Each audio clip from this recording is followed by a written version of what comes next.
Hola my friends, welcome back to YouTooSpain, the channel where we demystify life in Spain in a groovy way, its laws, its people, and today its geopolitical quirks. Ooh, get you! Yes, I'm diving in, as they always say on YouTube, to one of the biggest geopolitical quirks on the Iberian Peninsula, Gibraltar. After 5 years of Brexit-induced uncertainty, Spain, the UK and the EU have reached an historic agreement about the future of Gibraltar. But what does this mean in practice for Gibraltarians, Spaniards, British expats and the thousands crossing that border daily? Let's break it all down, clearly, fairly and with just a dash of cheekiness. Leopard spots. First, some context. Gibraltar, a rocky outpost with just 34,000 residents, has been British territory since 1713, though Spain has always claimed it should be theirs. Who do you think it should belong to? The Rock, as some Brits call it, sits at a strategic gateway to the Mediterranean and houses a UK military base. In the 2016 Brexit referendum, a whopping 96% of Gibraltarians voted to remain in the EU. Why? Because their economy and daily life depend on seamless movement across the border with Spain, particularly with the nearby region of Campo de Gibraltar, home to 300,000 Spaniards and 15,000 daily cross-border workers. Until now, Gibraltar has been left in a kind of Brexit limbo. This new deal, announced by the European Commission, the UK and Spain, is being hailed as a truly historic milestone. It delivers a practical solution after years of legal grey areas and political friction. Here are the key elements. Number 1, free movement of people. The agreement removes all checks and controls at the land border between Gibraltar and La Linea. Instead, joint British and Spanish checks will be carried out at Gibraltar's airport and port, similar to how it works at Eurostar stations in London and Paris.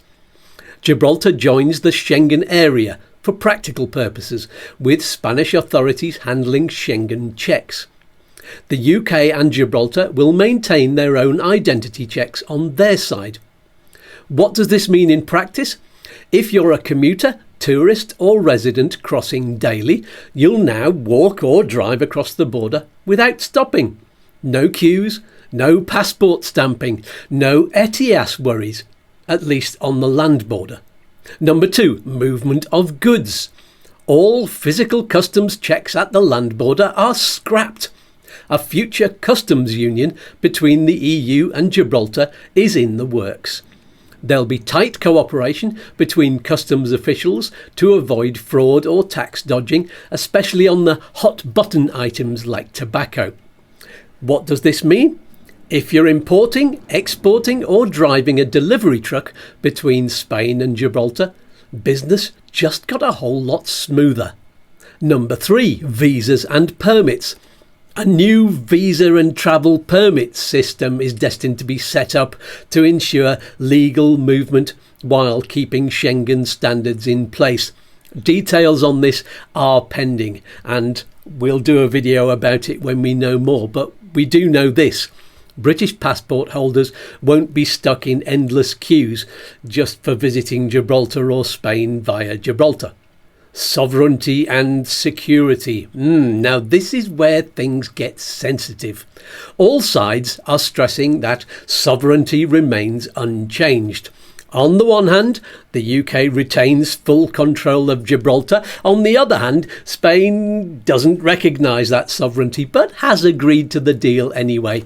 And the British military base remains fully autonomous and under UK command. In the words of Gibraltar's Chief Minister, Fabian Picardo, the deal provides legal certainty, protects British sovereignty and ensures stability for future generations.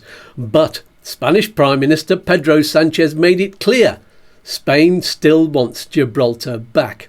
Just not today. Well, he's got enough on his plate at the moment. Some say a little too much. Let's talk real-world impact. What does it mean for you? How does this change your daily life? For workers, if you're one of the 15,000 Spanish or Gibraltar-based workers crossing daily, zero hassle. No passport checks at the border. You'll just go to work like it's any other EU commute. For tourists and expats, British tourists coming to Gibraltar or nearby Spain can breathe easier. There's going to be no land border queues.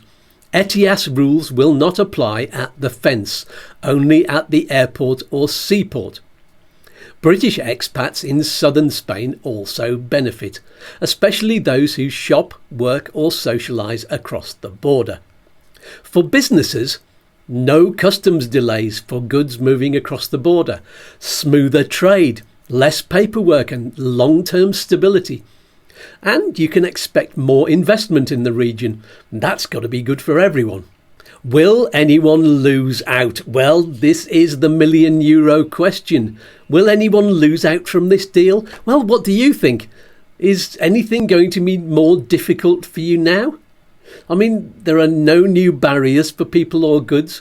There doesn't seem to be a loss of sovereignty for the UK or Gibraltar. And Spain gets to implement Schengen rules, keeping its security framework intact. But does this mean for some of you using the border a lot that your 90 days in the Schengen area will be used up more than before? I'm not clear on this point yet.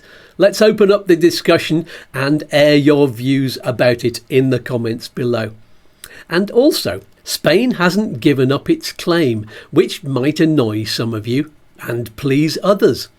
Do you think that by signing this agreement, Spain has gone a little bit softer on Gibraltar? Or do you think that the UK has made some kind of soft surrender to the EU by allowing freedom of movement and trade, which they were quite against and still are quite against? Some people in the UK might grumble about joint checks at Gibraltar's airport, but is that just a sensible trade-off to keep the border open? And Gibraltar itself? Well, it gets to enjoy a lot of the EU benefits without being in the EU again. Some might say that's a pretty sweet deal. Certainly 96% of the population who voted to remain. What's the big picture then? This agreement is more than just a border fix. To many, it's a symbol of renewed cooperation between the UK and the EU. It's certainly practical, it's forward-looking, and it gives clarity, I think, to real people with real lives straddling that border. And I like a good straddle. So, if you live near Gibraltar, this is a win, isn't it? If you do business there, this seems like it's a win. And if you're a British expat in Spain watching all of this unfold, maybe this is just how diplomacy should work. Calm heads, compromise and clarity. What do you think then? Is this deal good for Gibraltar? Is it good for British expats? Is it good for Spain? Is it a sneaky step towards Spain's sovereignty claims? Or is it just common sense in a post-Brexit world? Drop your thoughts in the comments below. Like the video if you found it useful and subscribe to YouTooSpain for more updates on the quirks of Spanish life and the politics that shape it. Hasta luego, amigos, peas and fluff, and I'll see you on the next video. That one there. What's that one next? Go on.